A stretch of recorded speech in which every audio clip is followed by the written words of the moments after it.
can't cut it anymore. That's it. It's gonna have to be a two-parter.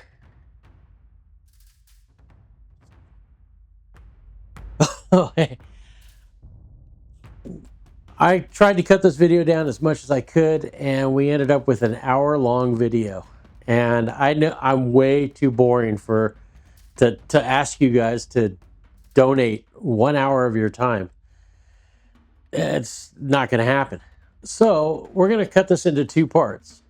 The first part is going to be painting this blaster with the full kind of start to finish. I didn't really go over the very beginning of the start, but I do talk about it. So pay attention and you'll hear what I have to say about it. We can't show too much about this blaster because we're not allowed to show a blast. Even though it's a replica, we're not allowed to show it. So what we're gonna do is start the video here and we're gonna end it up over there someplace. Gonna show you all the basics on how to make this kind of look like a camouflage paint job, and then from the paint, then from that stage, part two will be all the cool airbrushing stuff with the logos and the airbrushing and weathering and all that type of stuff. There's gonna be a little bit of weathering on this, but part two is gonna be pretty cool too. It's the more interesting part. So listen to me, and he's gonna be coming up soon, and we'll go from there. Sorry about this. Welcome back to another adventure. I got a friend that has this replica. Laser. I don't know what it's a replica of, but it's a laser. And we're gonna make it look like it's a Stormtrooper. Laser. Kind of Stormtrooper-ish, snow camo type stuff. I think it's going to be pretty much Stormtrooper because he wants some of the Star Wars type logoing on it. But we're gonna have some fun. We're gonna do a lot of dry brush, a little bit of airbrush, and scratching with sandpaper and all that type of stuff to get this thing to look like it's metal, for one, and for second, to look like it's straight out of battle from Star Wars. So let's get started. I'm going to start off with spraying it silver, so it kind of has that metal look on top of the black. Now I painted it black. It was white and different color, like plastic stuff. So I'm going to go ahead and spray some silver on it.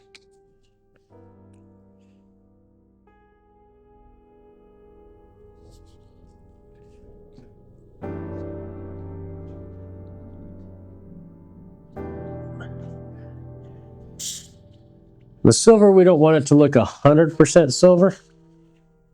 We're just trying to make it look like it's slightly metallic black. So I'll just go ahead and go in there and hit it with some silver.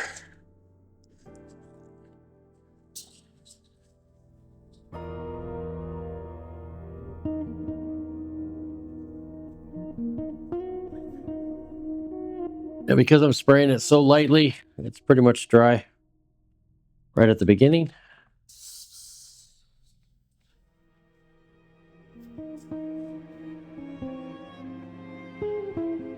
This is just so the black doesn't look so stark black if we show it through. But we will show some through. All right, now I'm going to go ahead and hit it with a little bit of rust color. Now the rust color that I have is a little bright. It's a red oxide, but it's like a bright red oxide. So I add violet to it to darken it up. So I'm going to keep this in the airbrush and let it sit off to the side. And I'm going to go ahead and dry brush that color on. Let's make some more up here.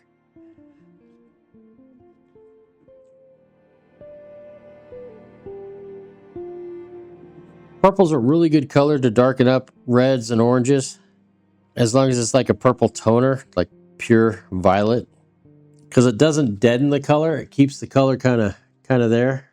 So our first problem is try to make this look like it's rusted steel, and then we'll make it look like it's painted, like it was a white, because that's what the Stormtroopers had.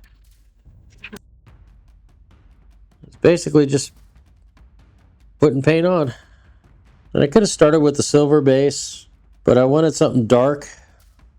So this guy goes to Comic-Cons and that type of stuff. So I think he might be doing a kind of a Stormtrooper look, outfit thing. We'll see. We'll see how it turns out. Probably mixing on top of a piece of wood isn't the best. I think it absorbs a lot of the color in. There's not much airbrushing on this one, because it's kind of, you know, doing weathering, a lot of dry brushing and stuff like that. This I'm using all the urethanes on. I don't have to use urethanes, I prefer them. A little bit bigger than the space I allowed for it. Just gonna go ahead and kind of hit the bottom of this. We'll spray a little bit, kind of fogging in some of that dry brushing.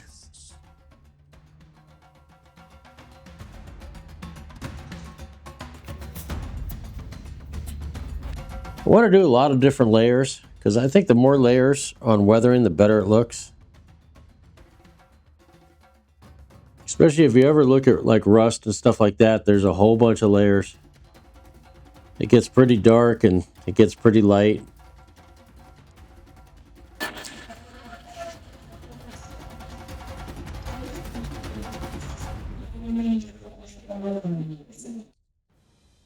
Now, this is just a very background style rust we're doing here. You barely see any of this shining through. Shining through. It's not going to be shiny at all, but... Okay, now let's do some light colored rust. And this will give 3 colors. So, I mean, if you just wanted to do this as a camo, this would be good. If your camouflage area was browns and kind of rust colors, dark dirt. Basically, you want people to look at this and go, wow, that's either really old... Laser. Are we allowed to say that on YouTube? You want it to look like it was rode hard and put away wet, right?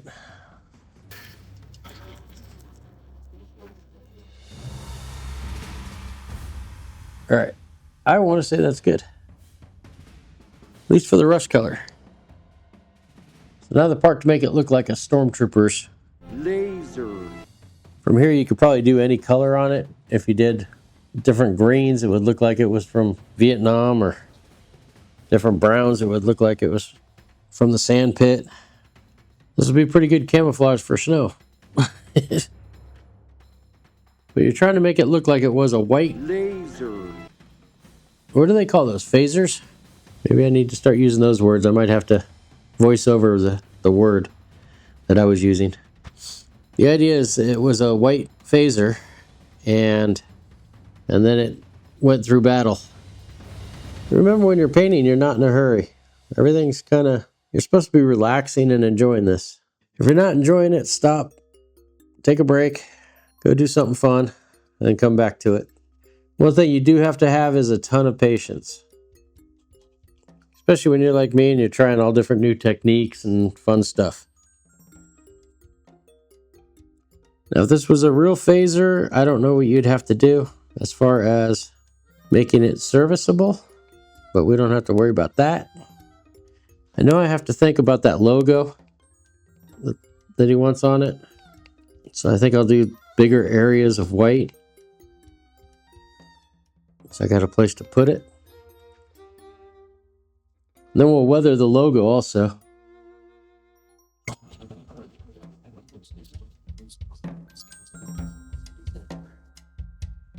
I was doing a piece for this phaser, doing a practice run.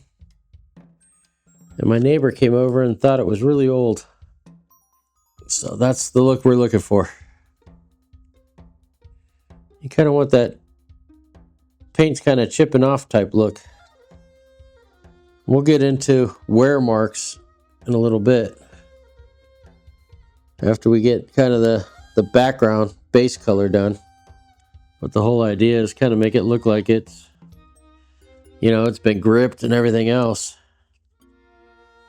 I mean, I couldn't imagine painting a real phaser this color because from what I understood, they weren't able to hit anything with their phasers. Any of you guys go to the Comic-Cons or wherever they would have the Star Wars stuff? I've always wanted to go. It's got to be pretty cool, all the costumes that people come up with. I mean, some of these people spend good, like this. I mean, this is good money on a replica. Remember, we need a pretty decent spot for their logo.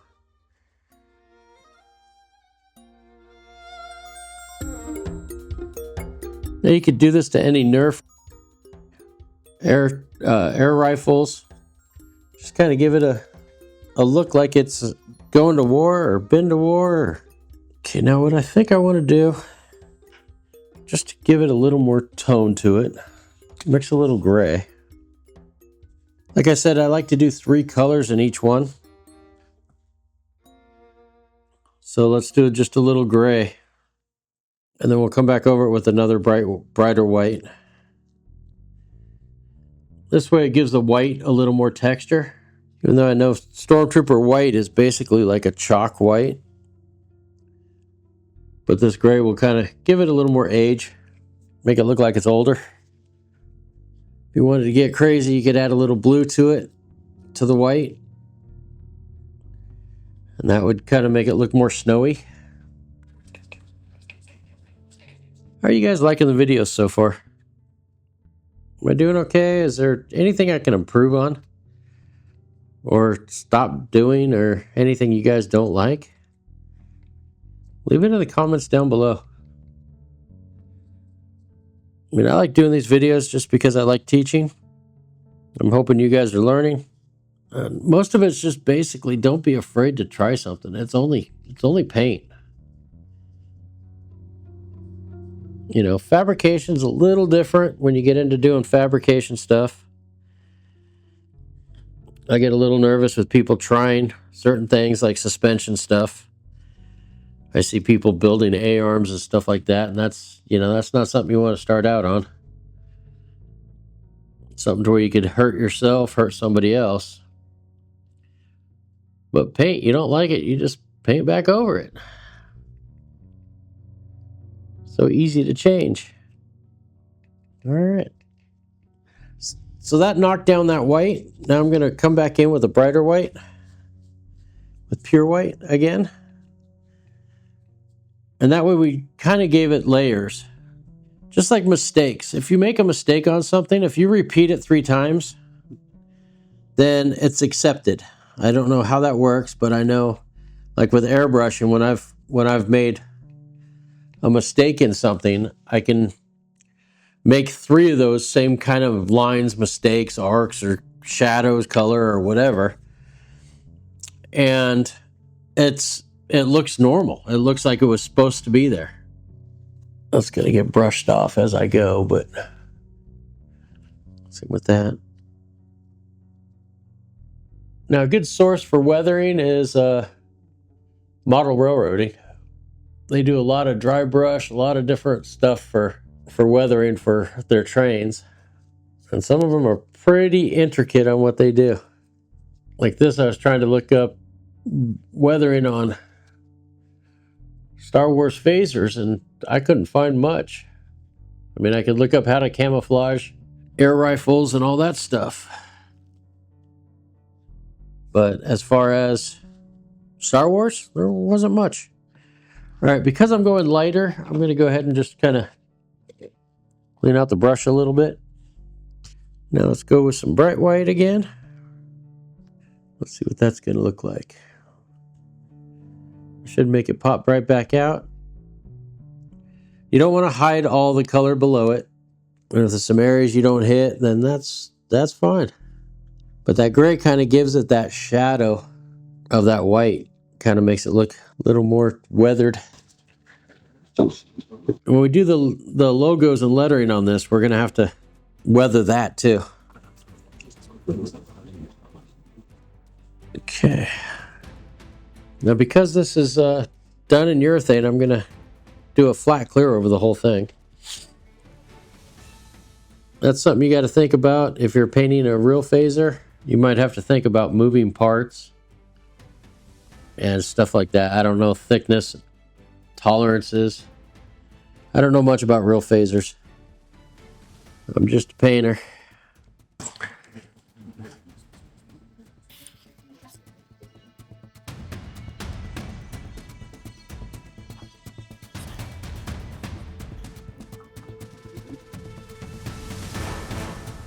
Okay, so I'm just going with the black and then taking the brush right afterwards and brushing out some streaks into it.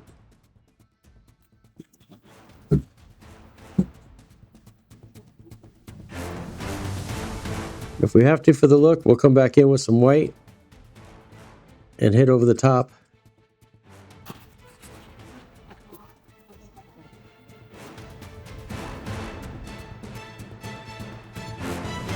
Two brush technique.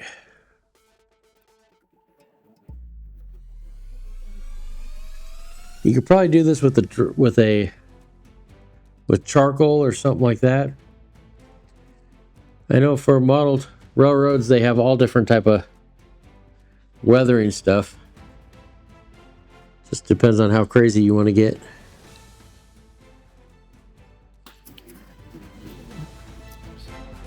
Now I want to kind of go with the way weather would drip if the phaser was just sitting in one position for a long period of time.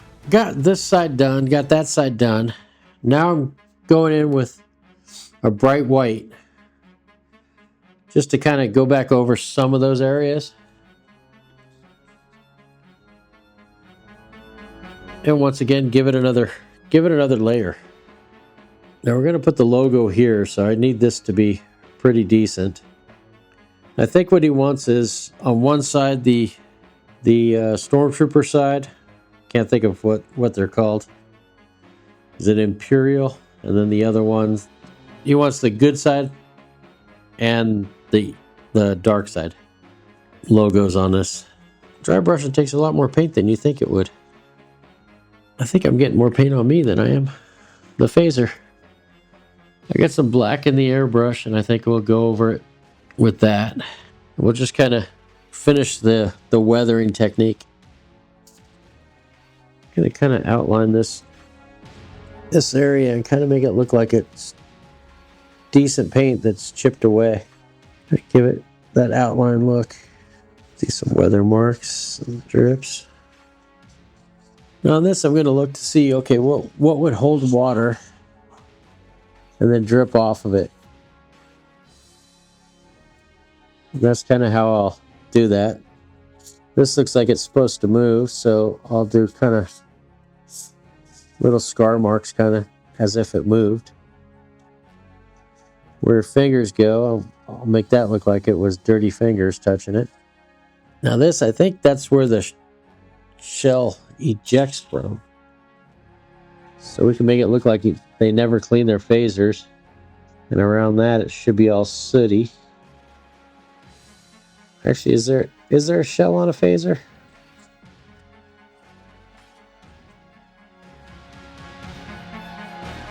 I think I'm getting more paint on me for my bottles than anything. I mean, does it look like an old weathered phaser? All right, I'm gonna print up some paint mask and plot that stuff out. And for you guys, it'll be just like that.